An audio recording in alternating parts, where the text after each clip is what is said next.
One of the most frustrating things about leaving home is that you can't bring everyone with you. The adventures you take and the lessons you learn are yours alone.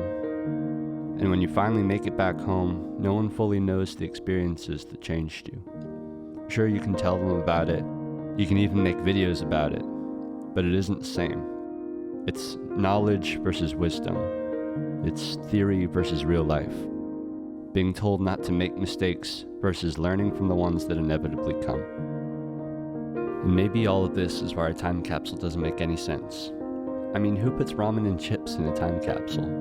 Because nothing can fully capture the significance of everything you want to remember, so you settle for the sustenances of the mundane, between the peaks and the valleys of everyday life.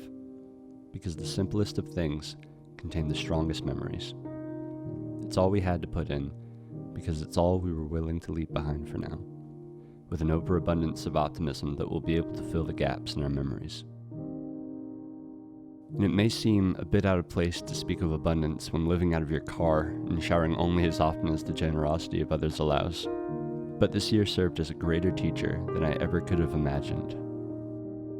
In order to live fully, you can't have the highs without the lows, and this year has given me both to an extreme. I've learned what it looks like to see the world as a truly open canvas, and that I have the opportunity to scribble something resembling meaningful on it. I've learned the work it takes to scribble and to stumble my way with intentionality to something of value, flawed as it may be. I've learned to begin to seek the love of the process of making that mark, and to let that be what I call work. I've tasted hints of success that quickly fade away, and I've learned what it looks like to realize just how hard I've failed, and what it takes to not simply stop failing, but to begin the long and painful process of making things right.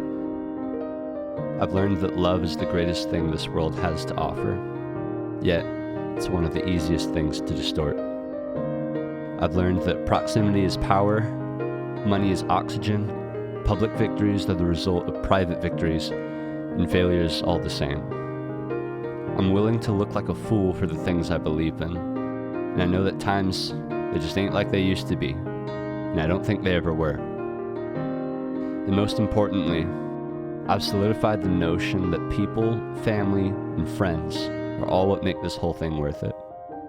That piece of hope has only embedded itself deeper into the core of what makes me, me.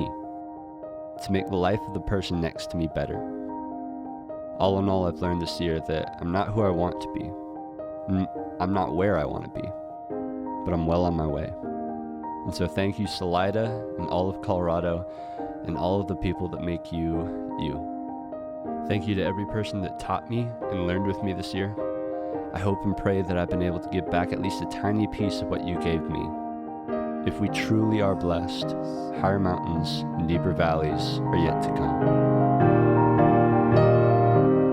Before I knew it, it was time to leave. Then goodbye became a friend and made enemy. Though I know I'll come around again, well, I don't have to see your face to know that you'll remember me.